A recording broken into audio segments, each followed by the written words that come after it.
Eu quero convidá-los para a leitura da palavra. Eu só vou usar um versículo no início como ponto de partida para esta mensagem, que está lá em Romanos capítulo 12, versículo 1.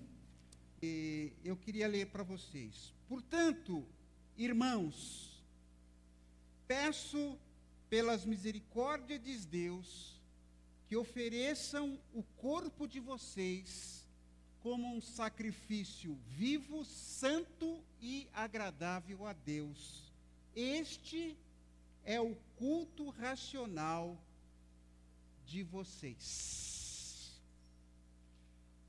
Nós estamos falando nesta série de mensagens sobre cuidados para o ano novo.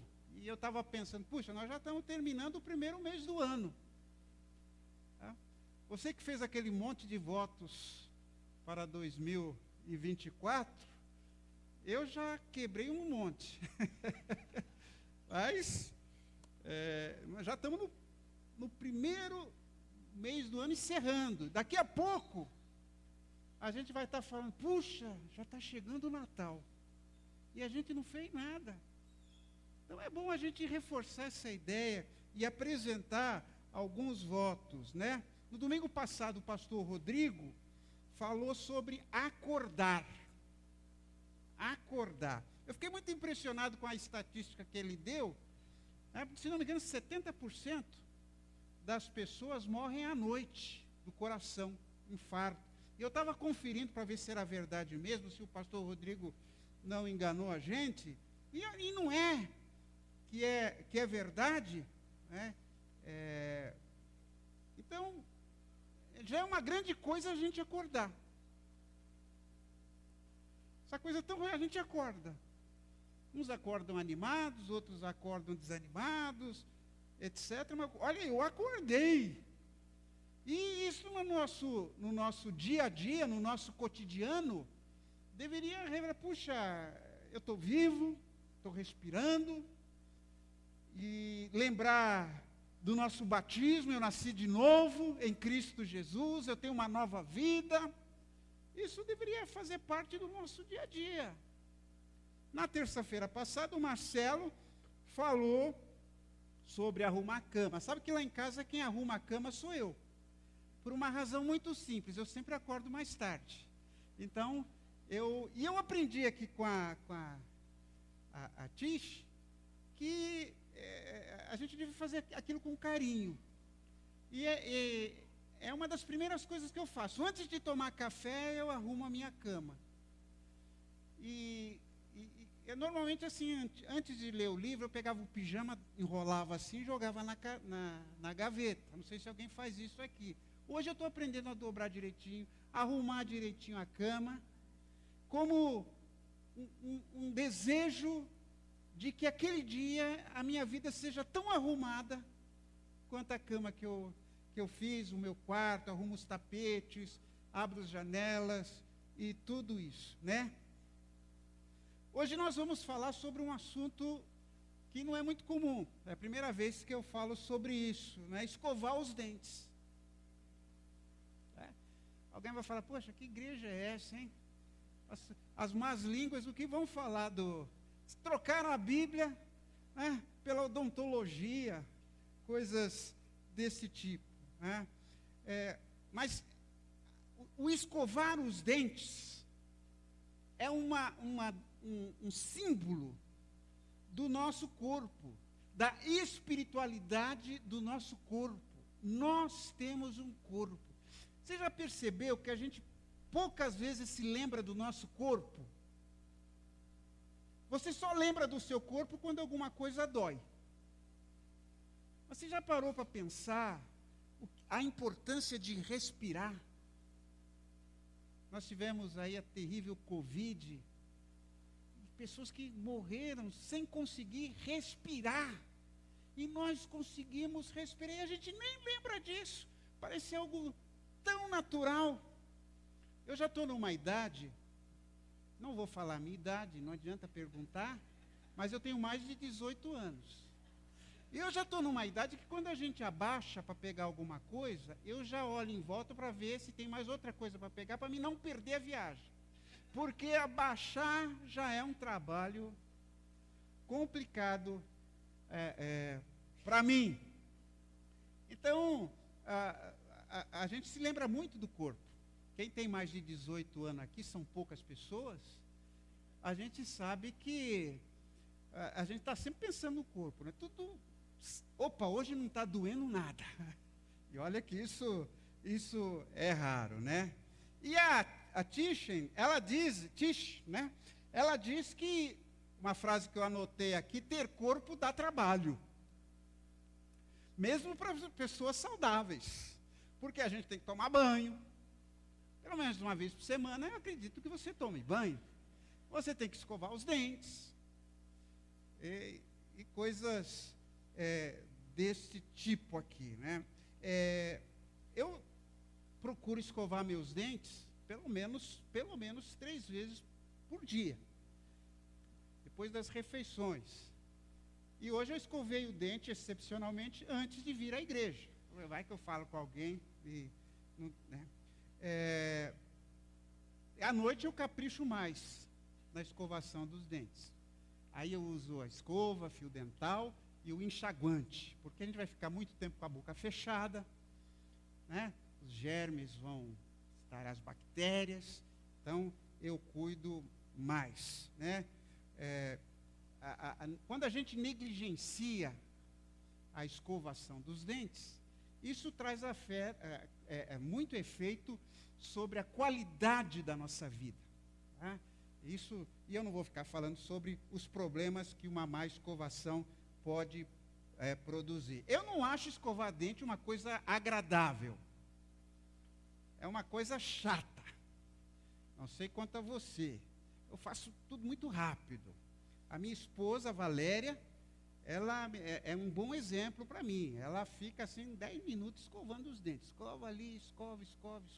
Quando ela entra no banheiro para escovar os dentes, desiste, né? Mas é muito importante. E estudando aqui, não na Tish Warren, mas lendo sobre o assunto, eu tinha o hábito de escovar os dentes depois do café. Falo, já aproveito, né? Já tomo café, aí já escovo os dentes, fica limpinho. Aí eu aprendi que não deve fazer isso, que a gente deve escovar os dentes sempre antes das refeições. Por causa em função dos vermes, verme não, né? Mas das bactérias, assim no dente. Por isso que a gente às vezes acorda às vezes não, quase sempre acorda com aquele hálito. Eu vejo os filmes, eu fico muito impressionado, os casais ali acordam, se beijam e falam. Imagina, eu falei, essa pessoa não tem mau hálito, não? Mas isso acontece, né? Olha, gente, nós cremos na encarnação. Nós temos um corpo. Jesus Cristo veio a este mundo com um corpo. Jesus tinha um corpo igualzinho ao nosso.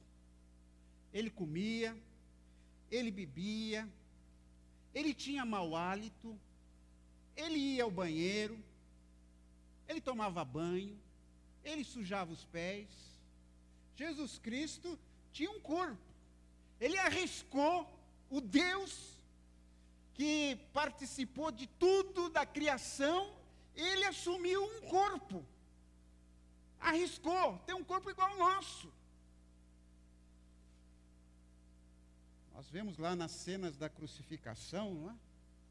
Quanto sofrimento, quanta dor. Né?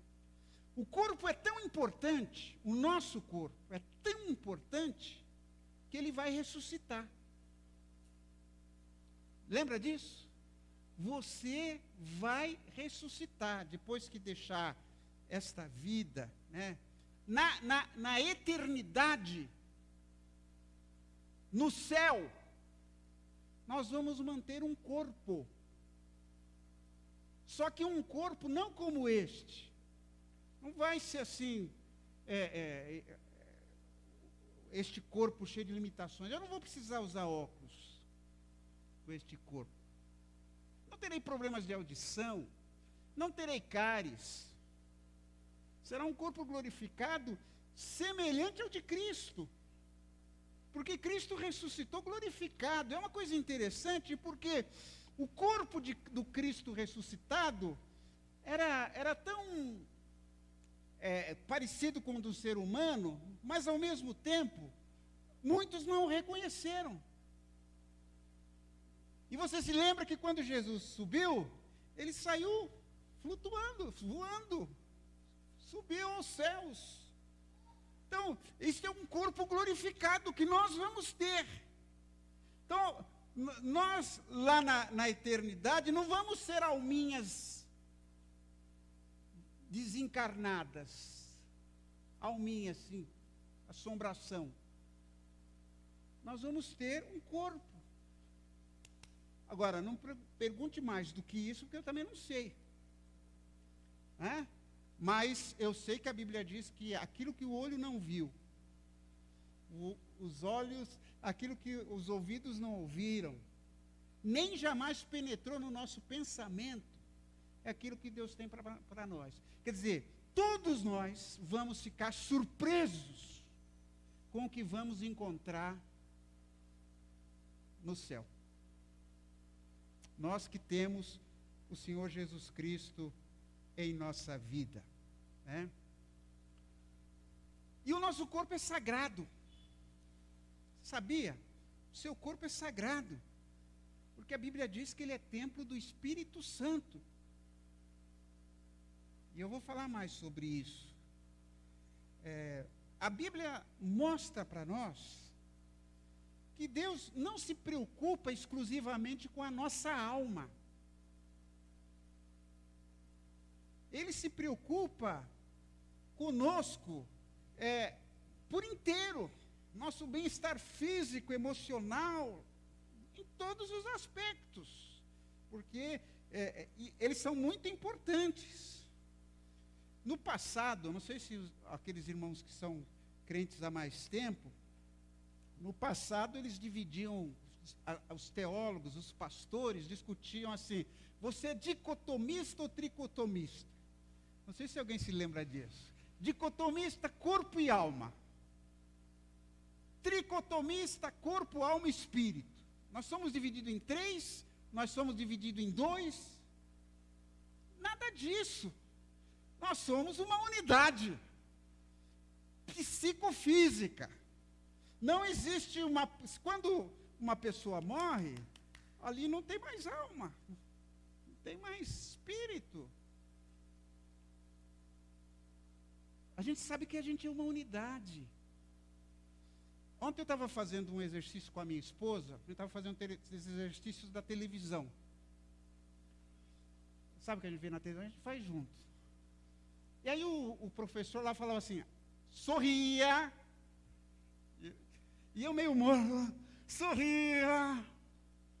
Aí eu falei, por que esse cara só vive falando para a gente sorrir? Aí ele disse no final, eu peço para vocês sorrirem, porque quando você sorri, isso leva uma mensagem para o seu cérebro de que aquilo é gostoso. E aí o seu corpo vai aceitando isso. Percebem? O que eu estou querendo dizer? Assim, veja como a gente é uma unidade. Tem gente que tem doença psicossomática, que só está na cabeça. Eu tenho um rapaz lá da igreja, Vila Alpina, ele cortou o pé. Diabético, teve que cortar o pé. E a semana passada eu me encontrei com ele, e falei, como é que vai? Ele falou, tudo bem e tal.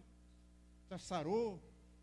E falei, mas você ainda sente o seu pé? Ele falou, às vezes coça.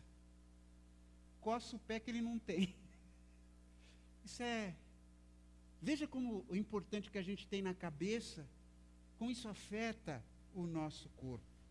Bom, então a gente precisa entender, em primeiro lugar, que o seu corpo é obra de Deus. O seu corpo foi planejado por Deus. Gênesis 7 diz assim: então do pó da terra o Senhor formou o ser humano.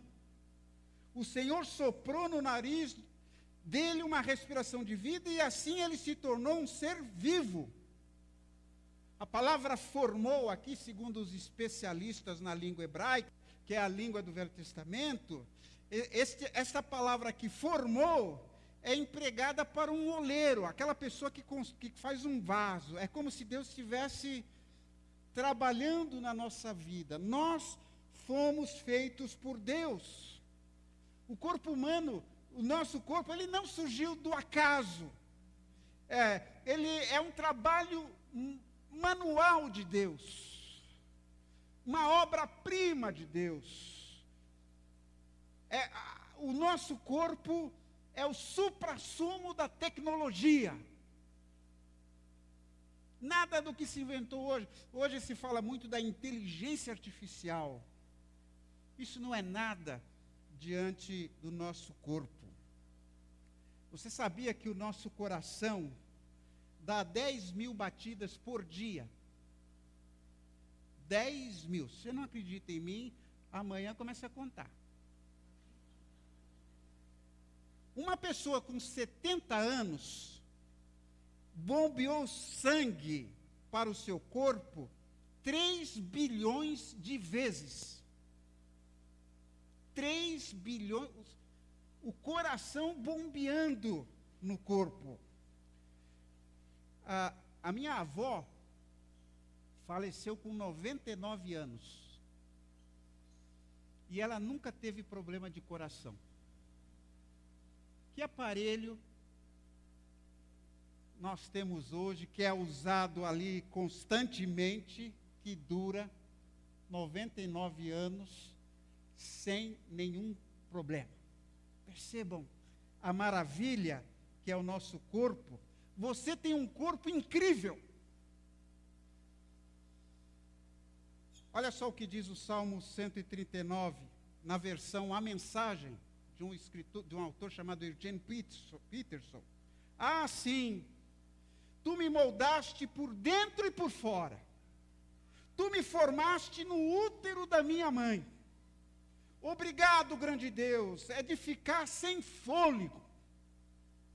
Corpo e alma, sou maravilhosamente formado.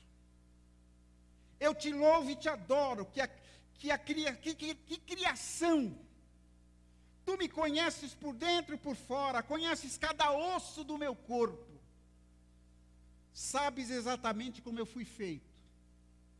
Aos poucos, como fui esculpido, do nada até ser alguma coisa.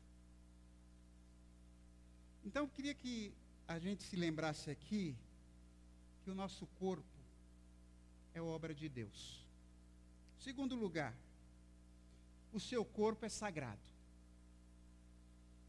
Será que vocês não sabem que o corpo de vocês é o templo do Espírito Santo, que vive em vocês e lhes foi dado por Deus? Vocês não pertencem a vocês mesmos, mas a Deus, pois Ele os comprou e pagou por preço. Portanto, usem o seu corpo para a glória dEle. Neste texto, o apóstolo Paulo fala sobre a nossa necessidade de usarmos o nosso corpo para a glória de Deus. Porque o nosso corpo é sagrado. O nosso corpo tem a ver com espiritualidade. Alguns corintianos estavam dizendo lá na cidade de Corinto que eles podiam fazer o que quisessem. O corpo é a coisa secundária. O importante é a alma. O importante é a gente, assim, ter pensamentos profundos. Pois bem, Paulo responde dizendo que eles podiam sim fazer o que quisessem, mas nem tudo era bom para eles. Posso fazer qualquer coisa, diz ele, mas não vou deixar que nada me escravize. E o nosso corpo tem tantos hábitos que nos escravizam. Eu sou diabético. E o meu maior problema é comida doce. É doce, principalmente antes de dormir. E dá uma vontade de comer um docinho. E eu confesso que às vezes eu caio em tentação. E aí bate uma culpa. Aí no dia seguinte eu vou medir minha glicemia. Aí a culpa mesmo, aí é terrível. Né? Então a gente não pode deixar o corpo nos escravizar. A ênfase, de fato, nesse trecho que Paulo está falando, do corpo escravizado, ele estava falando de imoralidade sexual. Ele fala lá no versículo 19, fujam da imoralidade sexual. Qualquer outro pecado que alguém comete não afeta o corpo, mas a pessoa que comete imoralidade sexual peca contra o seu próprio corpo. E aí, nós encontramos uma surpreendente afirmação do apóstolo Paulo. Ele fala que nós somos o templo do Espírito Santo.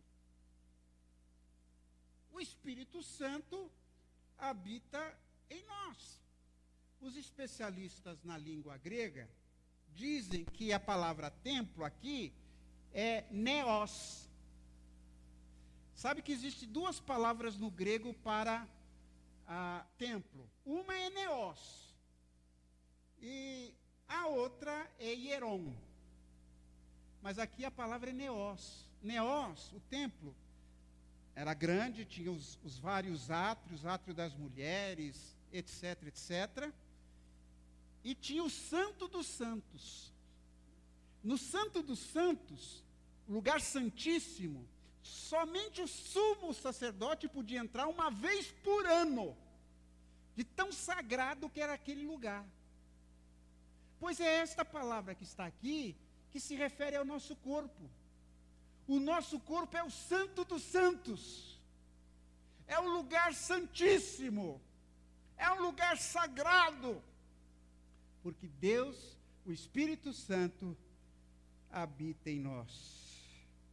E outra afirmação surpreendente aqui é que o nosso corpo pertence a Deus. Vocês não pertencem a vocês mesmos, mas vocês pertencem a Deus.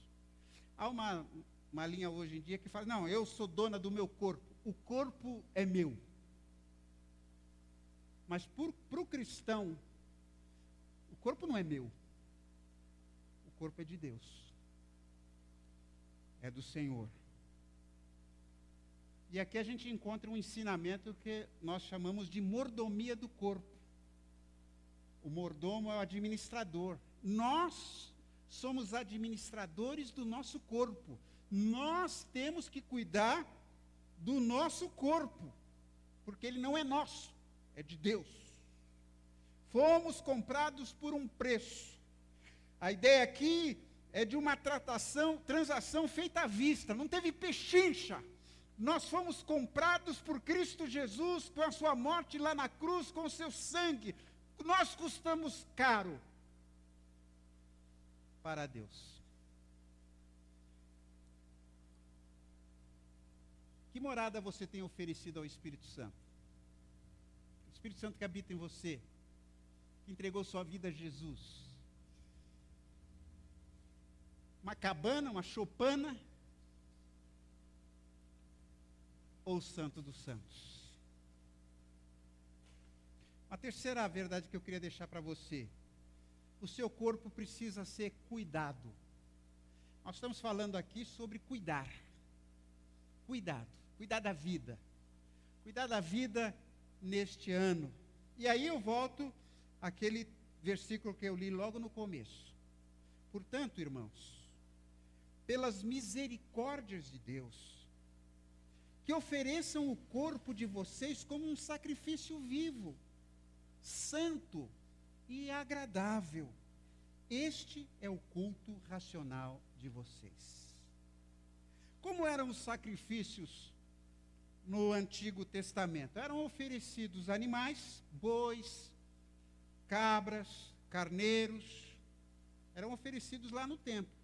A pessoa pegava o seu carneiro e o levava ao templo para ser sacrificado. Sacrifício. Sacrifício é algo que custa algo para nós. Se não te custa nada, não é um sacrifício. E este carneiro, este animal, não podia ter menos de 8 dias e nem acima de 3 anos. E não podia ter defeito. Este era o sacrifício. Ora, se o animal oferecido ali em sacrifício a Deus, naquele tempo, isso já passou, graças a Deus não é mais assim. Mas, se aquele animal tinha que ser o melhor possível, como deve ser o nosso corpo? Como é que nós devemos apresentar o nosso corpo a Deus? Certamente na melhor condição possível. Nós somos a ferramenta do Espírito Santo. O Espírito Santo nos usa para falarmos do Evangelho.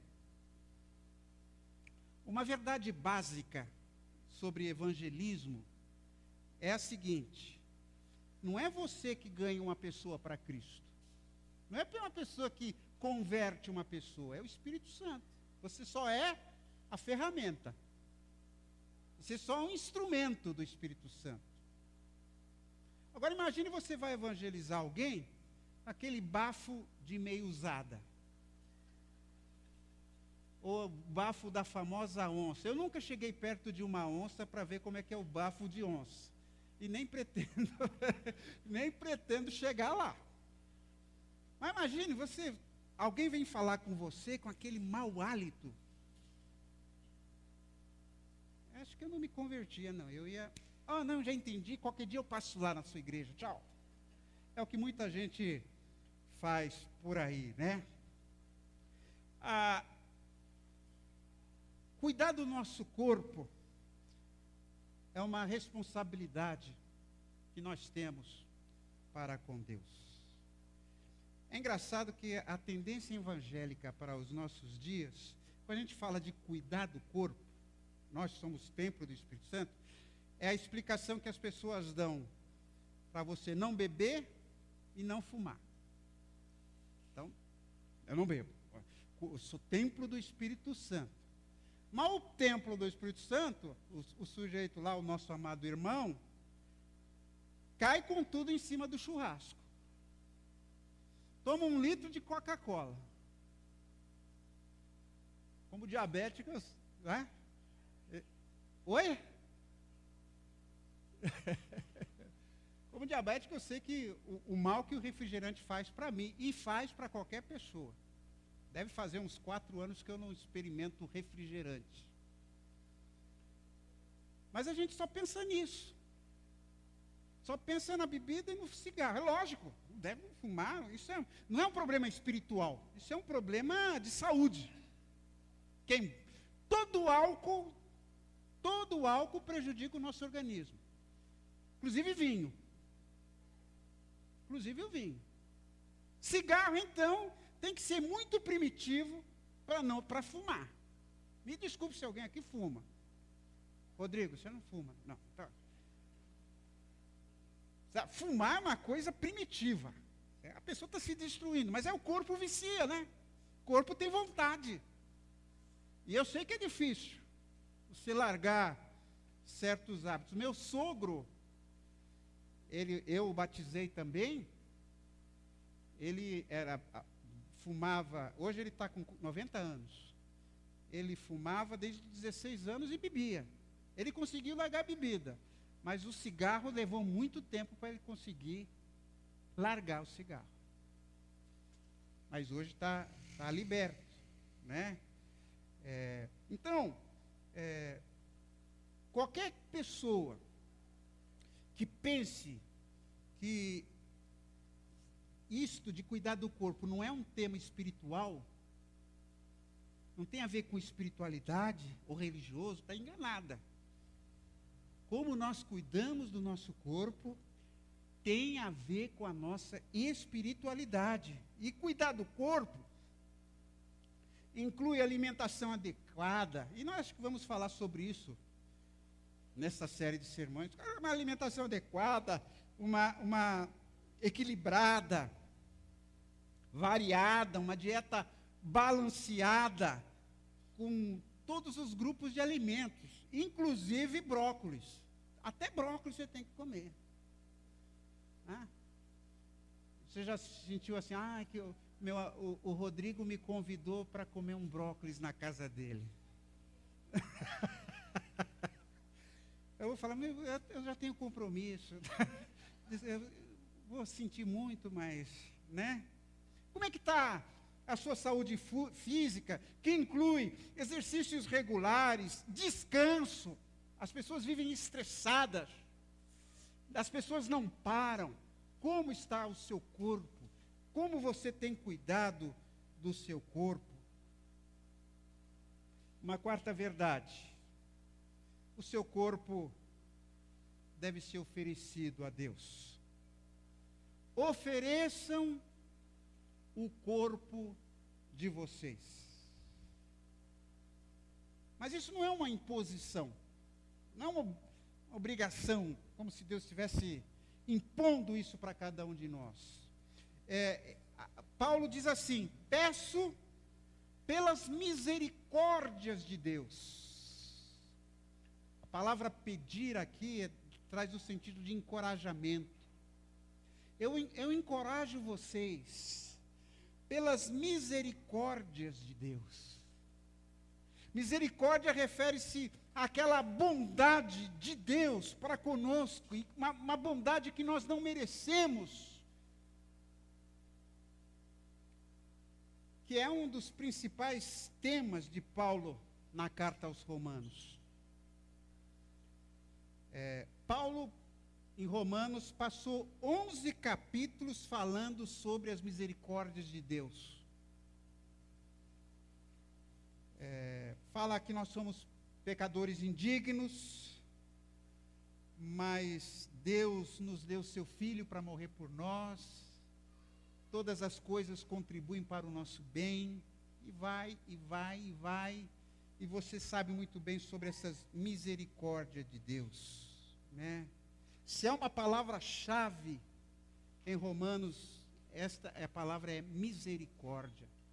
E Paulo está dizendo assim: olha, pensem em quanto Deus é misericordioso para com vocês. Então, ofereçam o corpo de vocês em sacrifício vivo, santo e agradável a Ele.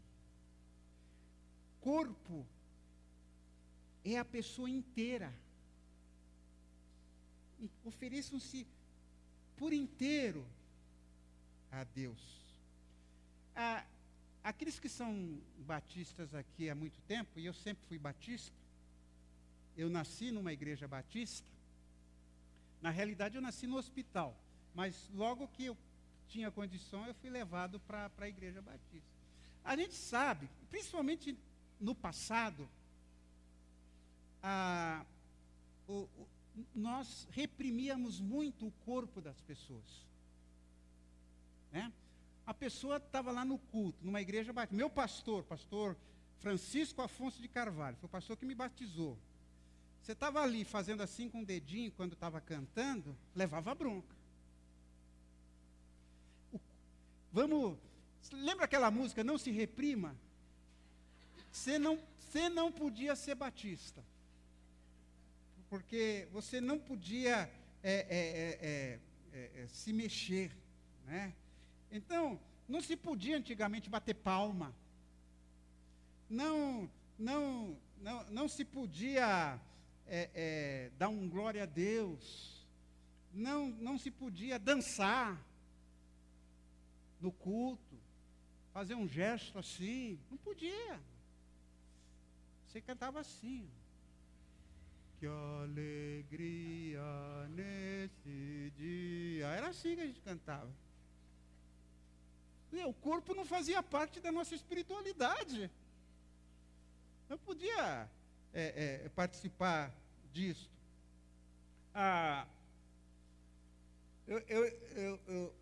Lá no Rio de Janeiro, como seminarista, eu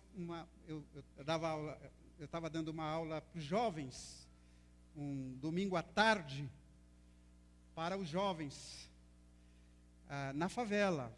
O salão dos jovens ficava assim num porão. Como era a favela, as casas muito amontoadas, a gente escutava tudo, rádio, conversa, tal.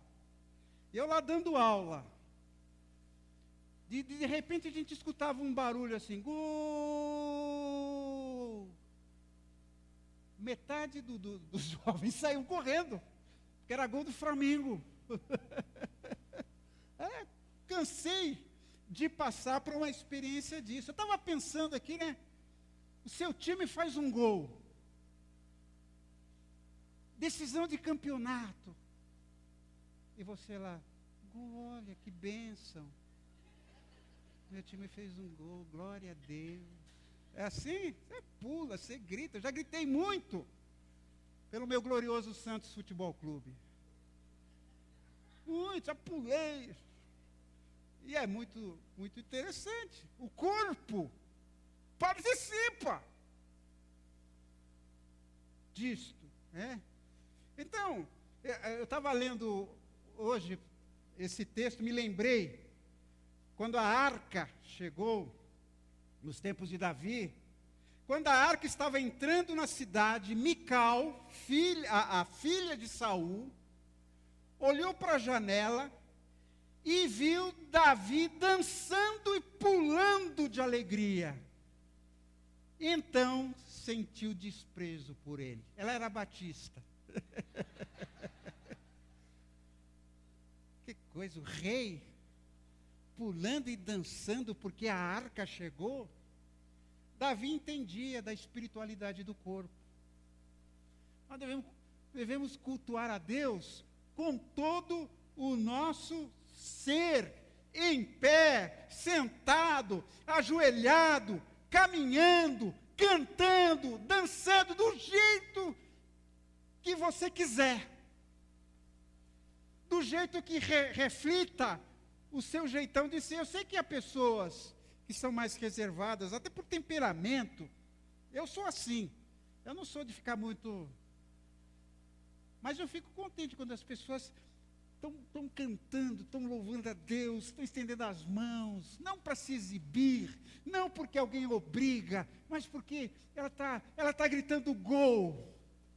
O gol, o maior gol de todos os tempos, que foi a vinda de Jesus pela nossa vida.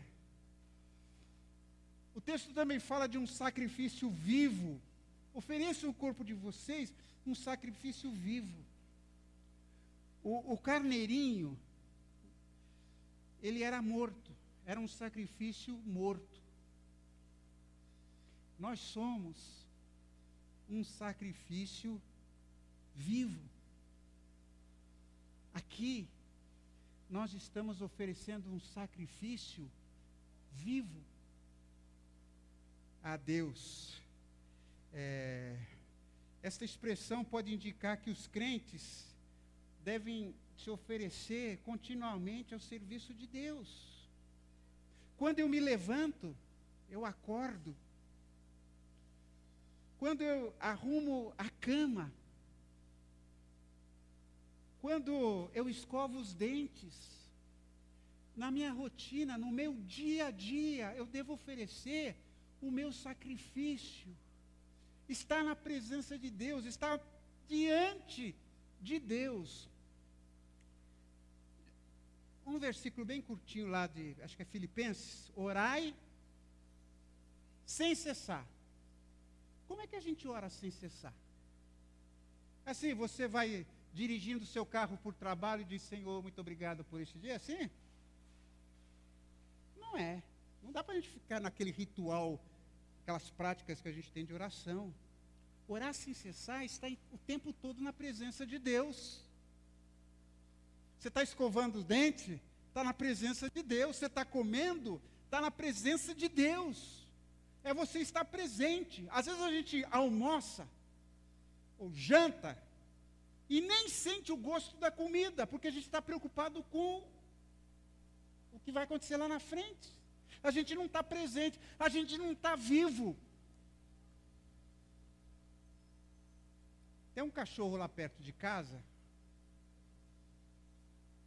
bem rente assim com a calçada. Toda vez que eu estou passando ali, ele pula no portão de ferro, um cachorrão grande, latindo, e eu levo um susto. Eu pensei, um dia ainda vou dar uma bica nesse cachorro, que ele vai ver o que é bom para tosse.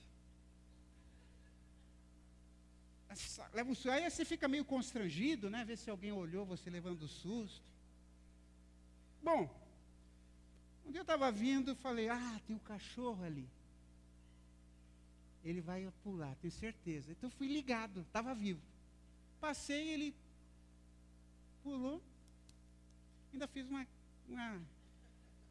Aí, por quê? Porque eu estava vivo, consciente. Você sabe que a gente mente muito cantando? A gente canta muito e mente. Tudo entregarei. Aí chega, irmãos, podia dar R$1 para a gente comprar lá, ajudar nas balas das crianças? Não posso, irmão, desculpa, eu já dei meu dízimo. Aí canta, tudo entregarei. A gente mente que é uma coisa. Por quê? Porque a gente não pensa no que está cantando. Então a gente precisa estar presente no nosso dia a dia, percebendo aquilo que vai acontecendo no nosso cotidiano, na nossa rotina, estar na presença de Deus. Você vê uma flor e vê ali Deus, você vê um passarinho. Lá na minha casa tem um jardim interno e os passarinhos vão lá. Eu costumo olhar para os passarinhos e falar, seja bem-vindo, o pai está te alimentando. E eles estão lá comendo. Pensar nessas coisas. Isto tem a ver com estar presente onde nós estamos. Antigamente, nos cultos, nas igrejas, e em algumas igrejas ainda é assim, né? Os pastores ficavam lá na frente o tempo todo, né? Sentado naquele trono ali, né? Ali. E eu senti um grande desgosto na hora dos cânticos, dos hinos congregacionais, porque lá da frente eu olhava as pessoas cantando daquele jeitinho assim, né? Eu pensava, será que eles estão vivos? Será que tem alguém vivo aí? Dá vontade de ir lá e tocar. E eu sempre dizia isso na igreja, tenho vontade de colocar um espelho na frente da igreja para vocês se verem cantando. Algumas pessoas vibram, algumas pessoas realmente celebram com todo o seu ser, mas outras pessoas parece que estão morrendo. Estão morrendo. Ofereçam o corpo de vocês um sacrifício vivo, santo,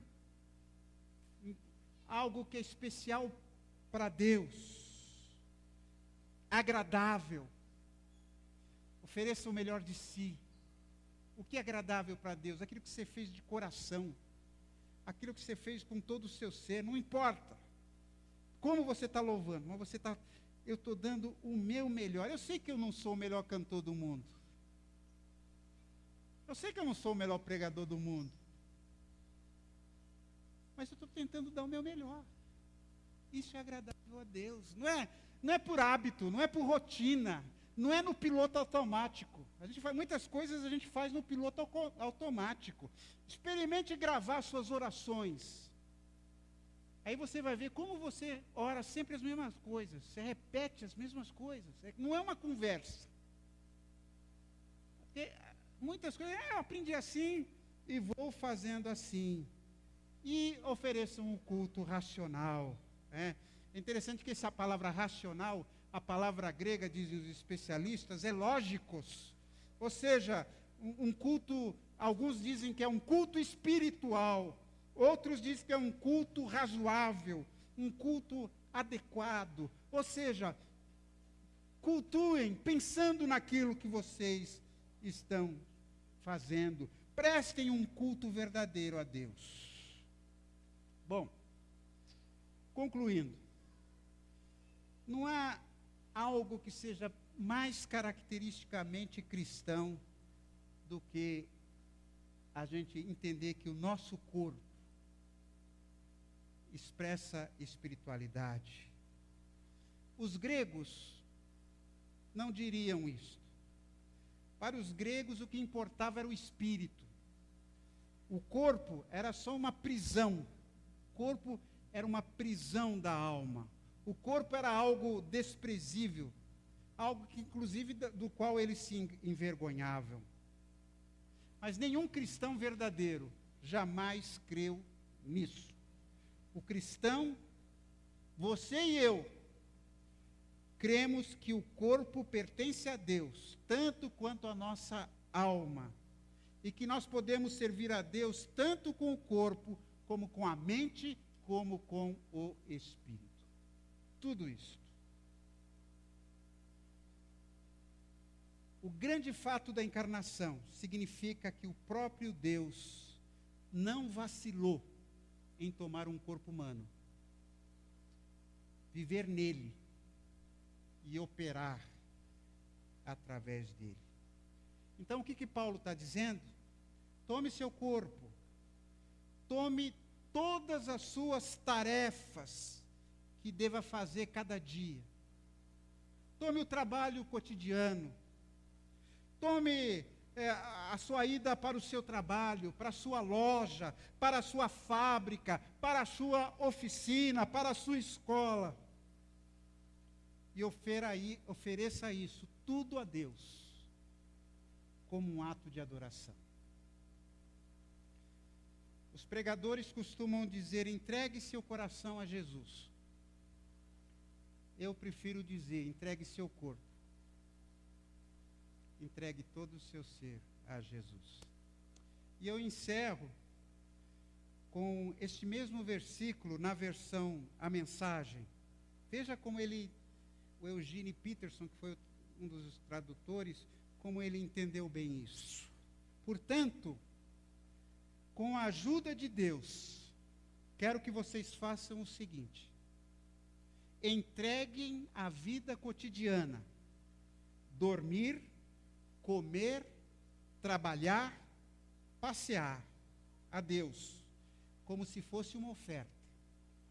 Receber o que Deus fez por vocês é o melhor que podem fazer por Ele. Que Deus nos ajude a expressarmos também a nossa espiritualidade, não somente com a mente, não somente com as nossas emoções, mas com todo o nosso ser. Como diz aquele hino do cantor cristão: usa, Senhor, todo o meu ser para teu louvor. Mãos, pés e voz, tudo consagro a ti. Que Deus nos abençoe.